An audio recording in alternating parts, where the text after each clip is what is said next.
और wrong turn series को आगे बढ़ाते हुए आज हम एक्सप्लेन करेंगे इसके पार्ट 2 को और 3 को। और अब चलते हैं मूवी की एक्सप्लेनेशन की तरफ। जैसे इस मूवी का स्टार्ट होता है हमें एक लड़की दिखाई जाती है जिसका नाम किम्बरली था। किम्बरली असल में वेस्ट वर्जीनिया के जंगल में जा रही थी और वो वहाँ पर अपनी शूटिंग के लिए जा रही थी। और उस वक्त किम्बरली अपने मैनेजर से कॉल पर बात कर रही थी जो उसे उस जगह की एग्जैक्ट लोकेशन बता रहा था। फिर वो एक ऐसे रास्ते पर पहुँचती है जहाँ पर उसके सामने 2 रास्ते आ जाते हैं। तब वो अपने मैनेजर के कहने पर पेपर मिल वाले रास्ते को चूज करती है और वो उसी रास्ते पर ही अपनी गाड़ी लेकर निकल पड़ती है। और जैसे ही वो उस रास्ते पर आती है उसकी कॉल कट हो जाती है और इसी वजह से वो अपना मोबाइल चेक करती है। तब उसे पता चलता है कि यहाँ पर नेटवर्क नहीं आ रहा। मोबाइल देखने के चक्कर में एक आदमी उसकी गाड़ी से हिट हो जाता है और इसीलिए किम्बरली बहुत ज्यादा डर जाती है और घबरा भी जाती है और इसीलिए वो फौरन गाड़ी से उतरकर उस आदमी को देखने के लिए जाती है। साथ साथ वो ये प्रे भी कर रही होती है कि उस आदमी को कुछ भी ना हुआ हो। फिर वो देखती है कि वो आदमी अभी मरा नहीं है बल्कि वो अभी जिंदा है और उसमें अभी थोड़ी बहुत सांसें बाकी थी। किम्बरली उस आदमी की हेल्प करने के लिए जैसे उसके पास जाती है तो वो आदमी किम्बरली को दबोच लेता है और उसके नीचे वाले होंठ पर बुरी तरह से काट कर उसे कच्चा ही खा लेता है। किम्बरली को बहुत ज्यादा दर्द हो रही होती है और वो वहाँ से भागने ही वाली होती है, लेकिन तभी उसके सामने एक और डिफॉर्म यानी एक म्यूटेंट आ जाता है और अब वो म्यूटेंट किम्बरली को पकड़ लेता है। और ये वाला म्यूटेंट कोई और नहीं बल्कि 3 फिंगर था। पहले तो वो किम्बरली को पकड़ लेता है और फिर एक एक्स से उसकी बॉडी के 2 टुकड़े कर देता है। फिर वो दोनों म्यूटेंट्स उसकी बॉडी का एक एक पार्ट पकड़ कर वहाँ से निकल जाते हैं। इसके बाद सीन शिफ्ट होकर जंगल में एक कर्नल पर आता है और इस कर्नल का नाम था डेल। और डेल ही असल में वेस्ट वर्जीनिया के जंगल में होने वाले शो का होस्ट था। और इस शो में टोटल 6 कंटेस्टेंट्स थे। एक कंटेस्टेंट थी किम्बरली जो कि वहाँ पर पहुँच ही नहीं पाई और उन म्यूटेंट्स के हाथों मारी गई। उस शो का डायरेक्टर माइकल नाम का एक लड़का था। वो सारे लोग शो के लिए बिल्कुल रेडी थे। अब क्योंकि वहाँ पर किम्बरली नहीं थी तो इसीलिए माइकल ये डिसाइड करता है कि वो किम्बरली के बगैर ही अपने शो को स्टार्ट कर देंगे और इसीलिए वो अपनी असिस्टेंट जो कि उसकी बेस्ट फ्रेंड भी थी और उसे 6 कंटेस्टेंट बनने के लिए बोलता है। माइकल की फ्रेंड का नाम मारा था। अब क्योंकि माइकल उसका फ्रेंड था इसीलिए वो माइकल की बात पर एग्री हो जाती है। पूरे जंगल में कैमरास फिट करवा दिए जाते हैं ताकि हर एक कंटेस्टेंट पर नजर रखी जाए। डेल उन लोगों को एक वेयर्ड यानी एक अजीब किस्म का टास्क देता है। टास्क उनका कुछ ऐसे था कि उन्हें जंगल में जाकर खाना ढूंढना था। उन सब कंटेस्टेंट्स को एक एक टीम में डिवाइड कर दिया जाता है। उन लोगों को सारे रूल्स बता देने के बाद शो स्टार्ट हो जाता है। उनकी आरवी में जो कैमरा लगा हुआ था उसकी फुटेज में हम माइकल के फ्रेंड को देखते हैं जिसे पीछे से आकर 3 फिंगर पकड़ लेता है और उसका गला काट कर उसे मार डालता है। डेल जंगल में एक जगह पर खड़ा होकर उस गेम को सेटअप कर रहा था, लेकिन जब वो वापस अपनी एटीवी के पास आता है तो वो दिखता है कि किसी ने उसकी एटीवी पर एरोज मारे हुए हैं। इसके बाद उस पर भी कोई तीर मारने लगता है, लेकिन डेल जो कि अपनी जान बचाते बचाते एक ट्री के पीछे जाकर छिप जाता है और तब वहाँ पर उसके बिल्कुल सामने 3 फिंगर था जो डेल की तरफ एक कुल्हाड़ी फेंक कर मारता है। किसी तरह डेल उस एक्स से तो बच जाता है और अब वो निकालता है अपना नाइफ और उस नाइफ को वो 3 फिंगर की तरफ फेंकता है। वो नाइफ जाकर सीधा 3 फिंगर के चेस्ट पर लगता है, लेकिन इसका 3 फिंगर पर जरा भी असर नहीं होता। डेल देखता है कि 3 फिंगर अपने ही खून को लीक कर रहा है। तभी वहाँ पर एक और म्यूटेंट आ जाता है जो डेल को मार कर उसे बेहोश कर देता है। दूसरी तरफ माइकल जो कि पहली टीम को शूट कर रहा था और वो फेमस होने के लिए पब्लिक को बहुत कुछ दिखाना चाहता था, लेकिन पार्टिसिपेंट जेक कहता है कि मैं ये शो नहीं करना चाहता और ये कहकर जेक वहाँ से चला जाता है। लेकिन इलेना जो कि एक मॉडल थी और वो फेमस होने का चांस मिस नहीं करना चाहती थी और इसीलिए वो माइकल को शूट करने के लिए बोलती है, जबकि नीना और मारा अपना टास्क पूरा करने के लिए आगे बढ़ रही होती हैं। उनका टास्क ये था कि वो पहले तो रिवर के पास जाएंगी और वहाँ जाकर अपना टास्क पूरा करेंगी। मारा उस टास्क को पूरा करने के लिए आगे बढ़ती है और बहुत जल्द वो उस टास्क को पूरा कर भी लेती है, लेकिन रास्ते में ही वो माइकल और इलीना को एक साथ देख लेती है और उन दोनों को साथ देखकर वो काफी दुखी हो जाती है क्योंकि ये सब कुछ वो माइकल के लिए ही तो कर रही थी, जबकि माइकल तो उसे चीट कर रहा था। फिर दूसरी टीम के पार्टिसिपेंट्स यानी एम्बर और जोन्सी एक ऐसी जगह पर पहुंचते हैं जहाँ पर एक बारबेक्यू रखा हुआ था। तब वो सोचते हैं कि उन्हें जो खाना ढूंढने का टास्क दिया गया था क्या पता ये वही टास्क हो, इसीलिए वो उस बारबेक्यू को वहाँ से उठाकर अपने साथ ले जाते हैं। मारा वहाँ से जाना चाहती थी और चलते चलते वो एक घर के बिल्कुल सामने आ जाते हैं। तब वो फोन ढूंढने के लिए उस घर में चले जाते हैं। उस घर में उन लोगों को डिफॉर्म लोगों की पिक्चर्स भी मिलती हैं जो सारे के सारे खतरनाक म्यूटेंट्स थे। और ये फैमिली असल में थ्री फिंगर की ही फैमिली थी। फैमिली में टोटल 4 लोग थे, एक पा, एक माँ और उनके 2 बच्चे ब्रदर और सिस्टर। और तभी अचानक से कोई चिल्लाते हुए वहाँ पर आ जाता है, इसीलिए नीना और मारा वहीं पर ही छुप जाती हैं। असल में वहाँ पर माँ और सिस्टर आई थी। माँ को पेन हो रही थी, इसीलिए सिस्टर उसे एक टेबल पर लिटा देती है और तभी एक बेबी की बर्थ होती है। वो बच्चा बहुत ज्यादा भयानक और डरावना लग रहा था। नीना और मारा भी उस बच्चे को देख रही होती है कि तभी सिस्टर अचानक से उन्हें देख लेती है। सिस्टर उन दोनों को पकड़ने के लिए आगे बढ़ती है, लेकिन वो दोनों दरवाजा बंद कर लेती हैं और एक बेड को उस दरवाजे के आगे अटका देती हैं और उसे मजबूती से बंद कर देती हैं। लेकिन बाहर से सिस्टर उस दरवाजे को तोड़ रही होती है। ना तो वहाँ पर कोई दरवाजा था और जितनी भी विंडोज थी वो सारी सील्ड थी। वो वहाँ पर बुरी तरह फंस गई थी क्योंकि बचने का अब उनके पास कोई भी रास्ता नहीं था। अब ना चाहते हुए भी अपनी जान बचाने के लिए उन्हें उन लोगों के टॉयलेट पिट से ही भागना पड़ता है। वो दोनों बाहर आकर अपनी जान बचाने के लिए तेजी से वहाँ से भागने लगती हैं, लेकिन उन लोगों को पा देख लेता है। वो उन लोगों की तरफ एक एक्स फेंक कर मारता है जो सीधा आकर मारा के सर पर लगता है। नीना मारा की हेल्प करने के लिए, उसकी जान बचाने के लिए वहाँ पर नहीं रुकती, बल्कि सिर्फ अपनी ही जान बचाने के लिए वो वहाँ से भाग जाती है। पा वहाँ पर आकर मारा के सर से वो एक्स निकाल लेता है और अब वो एक्स लेकर नीना का पीछा करता है। नीना एक जगह पर छुप कर किसी तरह अपनी जान बचाती है और तभी वहाँ पर ट्रक लेकर माँ आ जाती है और ट्रक के ऊपर उसने मारा की डेड बॉडी को भी बांध रखा था। माँ उसकी उंगली को चबाकर दूर फेंकती है जो सीधा आकर नीना के बिल्कुल सामने गिर जाती है। उस उंगली को देखकर नीना बस चिल्लाने ही वाली होती है कि तभी वो अपने मुंह पर हाथ रखकर अपना मुंह बंद कर लेती है। फिर जैसे ही वो लोग वहाँ से जाते हैं, नीना भी बाहर आकर वहाँ से भाग जाती है। फिर दूसरी तरफ माइकल तो वहाँ से चला जाता है, लेकिन पीछे से एलिना वहाँ पर अकेली रह जाती है। ब्रदर छुपकर काफी देर से एलिना को देख रहा था। तब इतनी ही देर में सिस्टर भी वहाँ पर पहुँच जाती है और जब वो देखती है कि ब्रदर एलिना को देख रहा है तो वो जेलस होते हुए ब्रदर को बहुत ज्यादा पीटती है।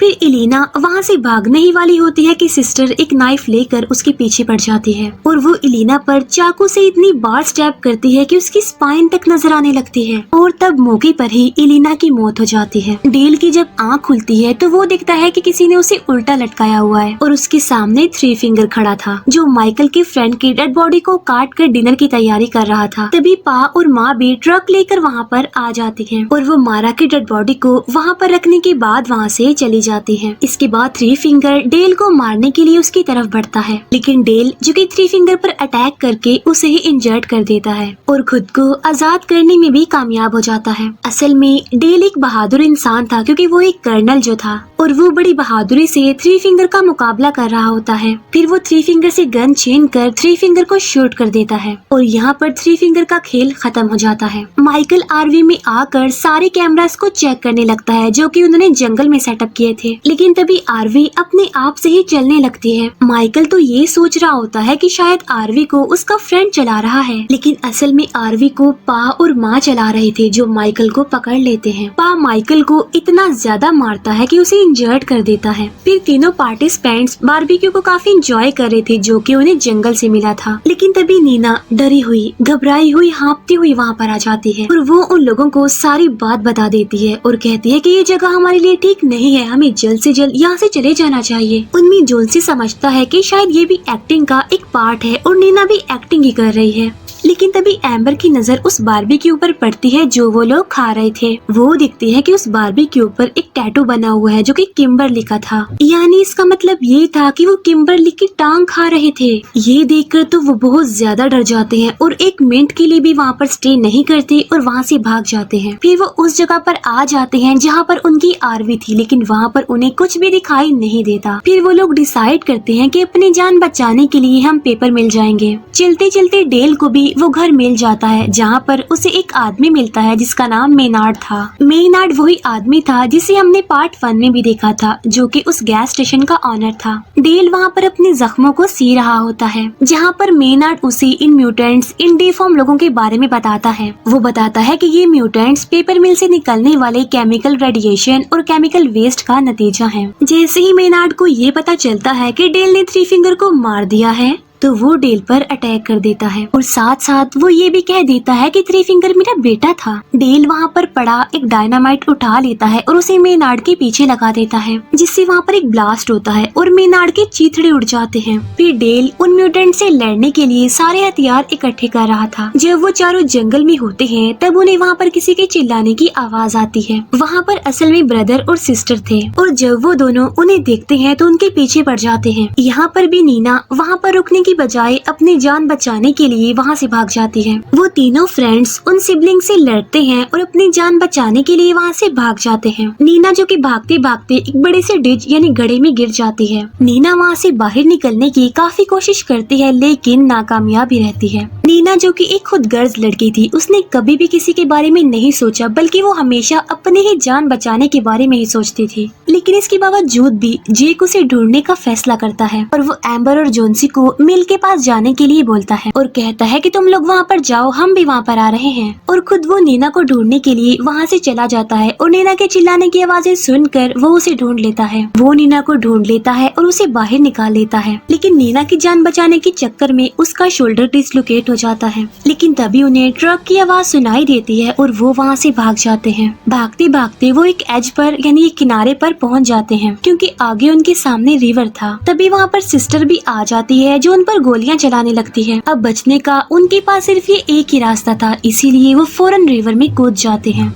एम्बर और जोन्सी भाग रहे होते हैं कि तभी जोन्सी एक ट्रैप में फंस जाता है, यानी वो एक रस्सी के सहारे उल्टा लटक जाता है। एम्बर उसकी हेल्प कर ही रही होती है कि वो खुद भी रस्सी से लटक जाती है और तभी वहाँ पर पा और ब्रदर भी आ जाते हैं। पा उन लोगों पर निशाना लगाने ही वाला होता है, लेकिन वो ये चांस देता है ब्रदर को। तब ब्रदर एक ही एरो से उन दोनों को मार डालता है। नीना और जेक किसी तरह पेपर मिल तक पहुँच जाते हैं, जहाँ एक अलमारी में उन्हें एक बच्ची का स्केलेटन मिलता है। नीना सोचती है कि ये बच्ची उन म्यूटेंट से बचने के लिए यहाँ पर छुपी होगी और फिर यही मर गई इंतजार करते करते। फिर वो दोनों एक ऐसी जगह पर पहुंच जाते हैं जहाँ पर विक्टिम्स की बहुत सारी गाड़ियां खड़ी हुई थी और वहीं पर उनकी आरवी भी खड़ी थी, जिसमें से माइकल के चिल्लाने की आवाजें आ रही थी। तब वो माइकल को बचाने के लिए वहाँ से भागते हैं, लेकिन जैसे ही जेक अंदर जाता है तो वो दिखता है कि माइकल की लाइव फुटेज चल रही है और तब देखते ही देखती माँ बड़े ब्रूटल तरीके से माइकल को मार डालती है। लेकिन जब तक जेक को ये रियलाइज हुआ कि ये उनके लिए बिछाया गया एक ट्रैप था, तब तक काफी देर हो चुकी थी, क्योंकि तभी वहाँ पर पा आ जाता है और वो दोनों पकड़े जाते हैं। नीना की जब आँख खुलती है तो वो खुद को डाइनिंग टेबल के सामने बंधा हुआ पाती है और वहीं पर उन्होंने जेक को भी लटकाया हुआ था। वो फैमिली डिनर करने वाली होती है और डिनर करने से पहले वो प्रे भी करते हैं। ब्रदर जो कि जबरदस्ती नीना के मुंह में खाना डालता है और यहाँ पर हम ये जान पाते हैं कि ये पेपर मिल ही असल में इन म्यूटेंट्स का घर है। माँ एक बड़े से ग्राइंडर में बचे हुए बॉडी की वेस्ट पार्ट फेंक रही होती है। तभी डेल भी वहाँ पर छुप कर उन्हें देख रहा होता है। डेल बाहर आ जाता है, लेकिन तभी बाय मिस्टेक उससे एक आवाज पैदा हो जाती है, जिससे उस फैमिली को पता चल जाता है कि वहाँ पर जरूर कोई है। इसीलिए वो सारी फैमिली उसे ढूंढने लगती है। डेल ब्रदर और सिस्टर को अपने प्लान के मुताबिक डायनामाइट से उड़ा देता है, जिससे उनके चीथड़े उड़ जाते हैं, वो मर जाते हैं। नीना खुद को फ्री करने की कोशिश कर रही होती है, जिससे उसे काफी पेन हो रही होती है, लेकिन तभी वहाँ पर डेल आकर उसकी हेल्प करता है। वो नीना को आजाद कर देता है और बाद में वो जेक को भी फ्री कर देता है। इसके बाद पा और माँ भी वहाँ पर आ जाते हैं और जब उन्हें ये बात पता चलती है कि उनके दोनों बच्चे मर चुके हैं तो वो बिल्कुल पागल हो जाते हैं, जैसे अपना आप ही खो बैठते हैं। पा डेल के ऊपर बहुत सारे एरोज मारता है। माँ डेल की तरफ एक तेजधार हथियार फेंकती है, जो कि उसकी गर्दन से लिपट जाता है और उसका गला ही काट देता है और उसकी मौत हो जाती है। नीना किसी तरह अपनी जान बचाकर वहाँ से बाहर आ जाती है, लेकिन गलती से जेक उस ग्राइंडर रूम में चला जाता है। वहाँ पर पहले से ही पा और माँ थे, जो जबरदस्ती जेक को ग्राइंडर में धकेलने की कोशिश कर रहे थे। नीना जेक के चिल्लाने की आवाजें सुन लेती है और इसीलिए वो उसकी हेल्प के लिए चली जाती है। वो पा के गले पर काट कर उसका मांस उखेड़ देती है और जेक पा को मारते मारते उसे ग्राइंडर की तरफ धकेलने की कोशिश करता है, जिससे पा का एक हाथ कट जाता है। लेकिन माँ वहाँ पर आकर ठीक टाइम पर उसे बचा लेती है। लेकिन तभी नीना एक लीवर खींच देती है, जिससे एक काफी बड़ा वुडन लॉग उन लोगों से टकरा जाता है और सीधा उन्हें ग्राइंडर में धकेल देता है, जिससे उन दोनों के चीथड़े उड़ जाते हैं। फिर नीना और जेक एक गाड़ी में बैठकर वहाँ से चले जाते हैं और ये गाड़ी किसी और की नहीं बल्कि किम्बरली की थी। फिर हम देखते हैं कि थ्री फिंगर अभी मरा नहीं है, बल्कि वो तो अभी जिंदा है, जो कि उस डिफॉर्म बेबी को फीड कर रहा था। और यहाँ पर रॉन्ग टर्न पार्ट 2 एंड हो जाता है और अब मैं एक्सप्लेन करूंगी इसके पार्ट पार्ट 3 को। पिछले पार्ट में हमने देखा था कि थ्री फिंगर जिंदा बच गया है, जो कि अपने नेफ्यू को फीड करवा रहा था, और वो म्यूटेंट बेबी यानी थ्री फिंगर का नेफ्यू अब बड़ा हो चुका है। जैसे इस मूवी का स्टार्ट होता है, हमें 4 फ्रेंड्स दिखाए जाते हैं जो कि वहीं पर यानी वेस्ट वर्जीनिया के जंगलों में राफ्टिंग कर रहे थे। राफ्टिंग कर लेने के बाद ये लोग वहीं पर कैंप लगा लेते हैं। उन फ्रेंड्स में ट्रे और ब्रेंट आग जलाने के लिए जंगल में लकड़ियां लेने के लिए चले जाते हैं। फिर थोड़ी देर गुजर जाने के बाद ब्रेंट वापस आ जाता है, लेकिन वो अकेला आया होता है, उसके साथ ट्रे नहीं होता। इसीलिए एलेक्स ट्रे को ढूंढने के लिए चली जाती है, और तभी एक तीर आकर सोफी के आर पार हो जाता है। ये देखकर तो ब्रेंट बहुत ज्यादा डर जाता है, और डर की वजह से वो चिल्लाने भी लगता है। फिर ब्रेंट थ्री फिंगर को देखकर अपनी जान बचाने के लिए वहाँ से भाग जाता है। फिर थ्री फिंगर एक और तीर मारता है, और इस बार तो वो तीर सोफी की आँख ही बाहर निकाल देता है, और तभी ऑन द स्पॉट सोफी की मौत हो जाती है। इतनी ही देर में वहाँ पर एलेक्स भी आ जाती है, और वो दिखती है कि थ्री फिंगर सोफी की आँख खा रहा है। ये देखकर सोफी डर जाती है, घबरा जाती है, और अपनी जान बचाने के लिए वहीं एक साइड पर छुप जाती है। तभी ट्रे भी कुछ लकड़ियां लेकर वहाँ पर आ जाता है, और जब वो ये डिस्टर्बिंग सीन देखता है तो वो अपनी जान बचाने के लिए वहाँ से जंगल की तरफ भाग जाता है। लेकिन थ्री फिंगर उसका पीछा करते हुए उसके पीछे भागता है, और फिर वो एक जगह पर जाकर उसे पकड़ ही लेता है। तब थ्री फिंगर एक रॉड को उसके मुंह में घुसा कर उसे बहुत भयानक मौत देता है। ब्रेंट भी अपनी जान बचाने के लिए जंगलों में भाग रहा होता है, लेकिन एक ट्रैप में फंसने की वजह से उसकी बॉडी के 3 टुकड़े हो जाते हैं, और बहुत ब्रूटल तरीके से उसकी मौत हो जाती है। और तब थ्री फिंगर वहाँ पर आकर ब्रेंट को खाने लगता है। अब क्योंकि अभी तक थ्री फिंगर ने एलेक्स को नहीं देखा होता, इसीलिए एलेक्स बच जाती है। इसके फौरन बाद हमें वेस्ट वर्जीनिया की एक जेल दिखाई जाती है। वहीं पर हम एक क्राइम ग्रुप के लीडर को भी देखते हैं, जिसका नाम चाविस था, और चाविस का यहाँ से 2 हफ्ते बाद ट्रांसफर होना था। लेकिन यहाँ के पुलिस ऑफिसर्स को पता चलता है कि चाविस के आदमी रास्ते में उन लोगों पर अटैक कर सकते हैं, और वो चाविस को छुड़ाने की कोशिश भी करेंगे। इसीलिए वो चाविस का इमरजेंसी ट्रांसफर करने का प्लान बनाते हैं, और अब इन लोगों को उसी खतरनाक रास्ते से जाना था, यानी पेपर मिल के रास्ते से। और ये जिम्मेदारी 3 पुलिस ऑफिसर्स को दी जाती है, जिनमें मेन पुलिस ऑफिसर का नाम नेट था। चाविस के साथ 4 और प्रिजनर्स यानी कैदी भी थे, और वो टोटल 5 लोग थे। फिर ये लोग उन कैदियों को एक बस में बिठा कर वहाँ से निकल जाते हैं। फिर रास्ते में ये लोग एक पुलिस स्टेशन पर रुकते हैं, जहाँ पर ये लोग एक पुलिस ऑफिसर और डिप्यूटी से मिलते हैं। अब क्योंकि नेट पहले इसी पुलिस स्टेशन में काम करता था, इसीलिए वो उस पुलिस ऑफिसर को पहचान लेता है। फिर हम जंगल में 3 डोस को देखते हैं, जो कि एक ट्रैप लगा रहा था, और 3 डोस वही म्यूटेंट बेबी है जिसे हमने सेकंड पार्ट के लास्ट में देखा था, जिसे थ्री फिंगर फीड करवा रहा था। और जैसा कि मैंने आपको बताया था, इस पार्ट में ये बड़ा हो चुका है। ट्रैप लगाते लगाते वो खुद ही उस ट्रैप में फंस जाता है। तभी वहाँ पर थ्री फिंगर आकर उसे उस ट्रैप से बाहर निकालता है। फिर ये दोनों मिलकर उस ट्रैप को अच्छे से लगा देते हैं, और ऐसा कर लेने के बाद वो वहाँ से चले जाते हैं। फिर वो लोग थोड़ी देर पुलिस स्टेशन में स्टे करने के बाद वहाँ से चले जाते हैं। फिर हम देखते हैं कि रास्ते में एक ट्रक उनका पीछा करने लग गया है, और वो ट्रक किसी और का नहीं था बल्कि थ्री फिंगर का था। थ्री फिंगर अपने ट्रक में लगी रेजर वायर को बस में फंसा देता है, जिससे बस का टायर पंक्चर हो जाता है, जिससे बस कंट्रोल से बाहर हो जाती है और क्रैश हो जाती है। तभी थ्री फिंगर वहाँ पर आकर उन लोगों की बस को देखता है और फिर वहाँ से चला जाता है। फिर पुलिस ऑफिसर नेट, चावेज और बाकी कैदियों को बस से बाहर निकालता है, लेकिन तभी मौके का फायदा उठाकर चावेज नेट से उसकी गन स्नैच कर लेता है, छीन लेता है उससे। लेकिन तभी पीछे से आकर पुलिस ऑफिसर प्रेजलो चावेज पर अपनी गन पॉइंट कर देता है, लेकिन तभी अचानक से एक नाइफ आकर प्रेजलो के गर्दन में घुस जाता है, जिससे उसका बहुत ज्यादा खून बहता है और उसकी वहीं पर ही मौत हो जाती है। यहाँ पर चावेज समझता है कि ये सब कुछ उसके आदमियों ने ही किया है, लेकिन तभी कोई उन लोगों पर तीरों से अटैक करने लगता है, और ये देखकर चावेज समझ जाता है कि ये उसके आदमियों का काम तो नहीं है। फिर चावेज नेट को चेन्स खोलने के लिए कहता है, लेकिन चाबियां तो अभी भी बस में ही थी, और उन चाबियों को लाने के लिए चावेज नेट को बस में भेजता है। पुलिस ऑफिसर वॉल्टर अभी भी बस के अंदर था और बस पूरी तरह से जल चुकी थी, लेकिन नेट और वॉल्टर चाबियां लेकर बस के ब्लास्ट होने से पहले ही बाहर आ जाते हैं। चावेज नेट से उन चाबियों को लेकर अपनी चेन्स को खोलने की कोशिश करता है, लेकिन ये ठीक चाबियां नहीं थी, यानी ये उनकी चेन्स की चाबियां तो नहीं थी, क्योंकि जो चेन्स वाली चाबियां थी वो बस में ही रह गई थी। और इस बात की वजह से चावेज को नेट पर बहुत गुस्सा आता है। अब हालांकि वो नेट को मारना चाहता था, लेकिन वो ऐसा नहीं करता, क्योंकि वो जानता था कि एक नेट ही है जो उन्हें यहाँ से सही सलामत बचाकर लेकर जा सकता है। फिर ये सारे लोग वहाँ से आगे बढ़ने लगते हैं, लेकिन तभी अचानक से एलेक्स उन लोगों पर अटैक कर देती है, जो बहुत ज्यादा डरी होती है, घबराई होती है। लेकिन लेकिन नेट उसे समझाता है कि अब तुम्हें घबराने की कोई जरूरत नहीं है और वो उसे रिलैक्स करता है। फिर एलेक्स उन लोगों को उन म्यूटेंट्स के बारे में, उन डिफॉर्म लोगों के बारे में बताती है जिसने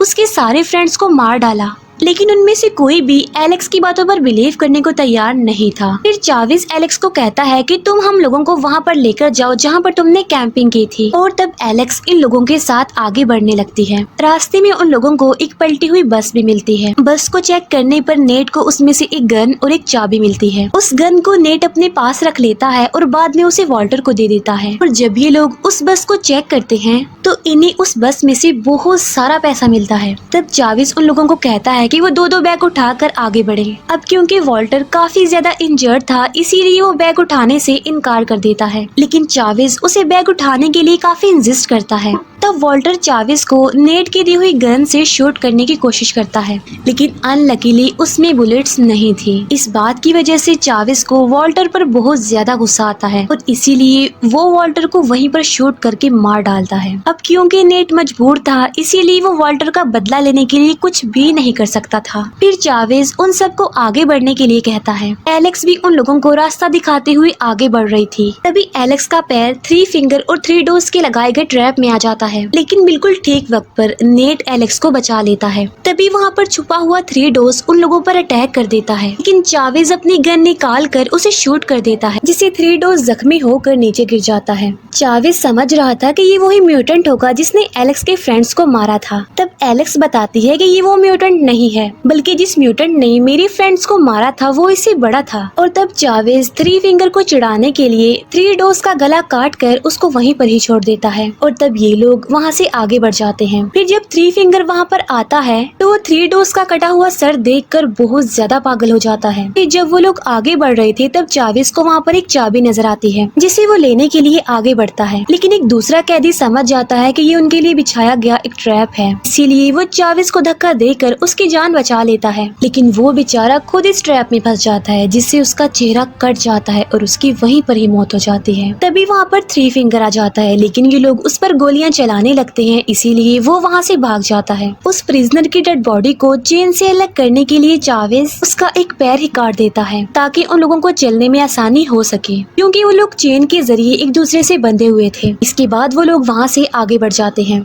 फिर हमें पुलिस स्टेशन का सीन दिखाया जाता है। अब क्योंकि अभी तक उस पुलिस ऑफिसर के पास नेट की कॉल नहीं आती, इसीलिए वो परेशान हो जाता है। डिप्यूटी को भी 4 लोगों की मिसिंग होने की रिपोर्ट मिलती है। अब पुलिस ऑफिसर नेट को ढूंढने चला जाता है और डिप्यूटी उस लोकेशन पर चले जाती है जहाँ पर वो चारों फ्रेंड्स मिसिंग हुए थे। फिर वो लोग एक पुराने कैबिन के पास पहुँच जाते हैं, जहाँ पर उन लोगों को कुछ टूल्स मिलते हैं, जिनकी मदद से वो अपने चेन्स को खोल कर आजाद हो जाते हैं। हमें 3 फिंगर दिखाया जाता है जो कि ट्रैप लगा रहा था। फिर ये लोग आगे बढ़ते हैं तो उन्हें 3 फिंगर का ट्रक दिखाई देता है। अब हालांकि चाविस जानता था कि ये उनके लिए लगाया गया एक ट्रैप है, लेकिन फिर भी वो जानबूझकर प्रिजनर क्रॉफोर्ड को उस ट्रक के पास भेजता है। जैसे क्रॉफोर्ड उस ट्रक के पास जाता है तब ट्रक में छुपा 3 फिंगर उसे अपने नुकीली तार से बनाए गए ट्रैप में फंसा लेता है और उसको वहाँ से लेकर चला जाता है। 3 फिंगर सड़क पर ट्रक लाकर उसे तेज स्पीड में चलाता है और क्रॉफोर्ड को सड़क पर इतने बुरे तरीके से घसीटता है कि उसकी वहीं पर ही मौत हो जाती है। एक प्रिजनर एलेक्स को परेशान करने की कोशिश करता है, लेकिन चाविस उसे ऐसा करने के लिए रोकता है, जिसकी वजह से उस प्रिजनर को चाविस पर बहुत गुस्सा आता है और वो मौके का फायदा उठाकर रास्ते में चाविस को मारने की कोशिश करता है। लेकिन चाविस किसी तरह अपनी जान बचा लेता है और तब मौके का फायदा उठाकर एलेक्स और नेट वहाँ से भाग जाते हैं। चाविस उस प्रिजनर को इतना मारता है कि वो ऑलमोस्ट मरने के करीब ही होता है। चाविस को नेट पर बहुत गुस्सा आ जाता है कि वो वहाँ से भाग गया। फिर हम उस पुलिस ऑफिसर को देखते हैं जो पलटी हुई बस के पास आ गए हैं और वो इस सारे सिचुएशन के बारे में कंट्रोल रूम में इन्फॉर्म करते हैं। और जब उस पुलिस ऑफिसर को बस में कोई नहीं मिलता तो वो वहाँ से चला जाता है। फिर जंगल में चाविस और दूसरे प्रिजनर को एलेक्स और नेट की आवाज सुनाई देती है। फिर वो दोनों पैसों से भरे हुए बैग को एक जगह पर रख देते हैं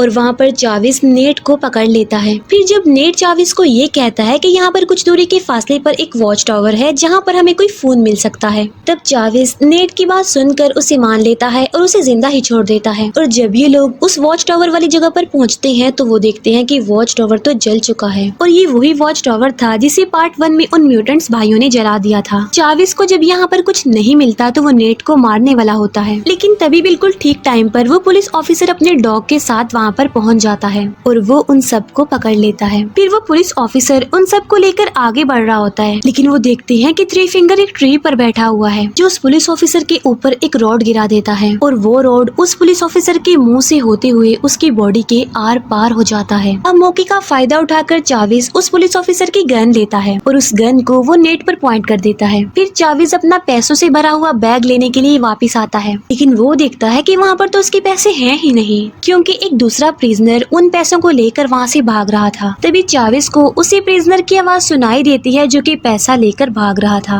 और फिर चावेज उस प्रिजनर को ढूंढ लेता है। लेकिन इससे पहले कि चावेज कुछ कर पाता, थ्री फिंगर उस प्रिजनर को पैसों समेत ही जला देता है। वो लोग वहाँ से भागने लगते हैं, लेकिन थ्री फिंगर फिर से वहाँ पर आकर उन पर अटैक कर देता है। यहाँ पर चावेज एलेक्स को थ्री फिंगर की तरफ धकेल देता है और थ्री फिंगर एलेक्स को पकड़कर अपने साथ ले जाता है। अब हालांकि नेट एलेक्स को बचाना चाहता था, लेकिन चावेज उसे ऐसा करने नहीं दे रहा था और उल्टा वो नेट पर गन पॉइंट कर देता है। तभी चावेज के पीछे खड़ा हुआ ब्रैंडन उसे मारकर बेहोश कर देता है। ये देखकर नेट सोचता है कि मुझे ब्रैंडन को यहाँ से जाने देना चाहिए, उसका कोई कसूर नहीं है। इसीलिए ब्रैंडन वहाँ से भाग जाता है, जबकि नेट एलेक्स को थ्री फिंगर से बचाने के लिए चला जाता है। हम देखते हैं कि थ्री फिंगर ने एलेक्स को अपने घर ले जाकर बांध दिया है। वहीं पर हम उस डिप्यूटी की भी डेड बॉडी को देखते हैं, जिसे थ्री फिंगर ने पकड़कर बांध दिया था और फिर मार दिया। रास्ते में नेट को उस पुलिस ऑफिसर का डॉग मिल जाता है और तब वो लोग एलेक्स को ढूंढने के लिए वहाँ से चले जाते हैं। ब्रैंडन जब जंगल में भाग रहा होता है, तब चावेज उसे मार कर बेहोश कर देता है। नेट और बाकी लोगों को ढूंढने के लिए हेलीकॉप्टर में कुछ लोग आते हैं, लेकिन बदकिस्मती से वो नेट को नहीं देख पाते। फिर आगे चलते चलते चावेज और थ्री फिंगर एक दूसरे के आमने सामने आ जाते हैं। चावेज थ्री फिंगर पर भारी पड़ता है और वो उसे बहुत मारता है, लेकिन जब वो थ्री फिंगर को जान से मारने वाला होता है, तब थ्री फिंगर उस पर अटैक करके उसका सर खोल देता है और उसका दिमाग खाने लगता है। फिर नेट एलेक्स को ढूंढने में कामयाब हो जाता है। वो एलेक्स को आजाद कर देता है, लेकिन जब वो लोग वहाँ से बाहर निकल रहे होते हैं, तब वहाँ पर थ्री फिंगर आ जाता है और उन दोनों पर अटैक कर देता है। और जब थ्री फिंगर नेट को मारने वाला होता है, तब उस पुलिस ऑफिसर का डॉग आकर थ्री फिंगर पर अटैक कर देता है, लेकिन थ्री फिंगर उससे भी मार देता है और अब वो नेट को भी मारने वाला होता है।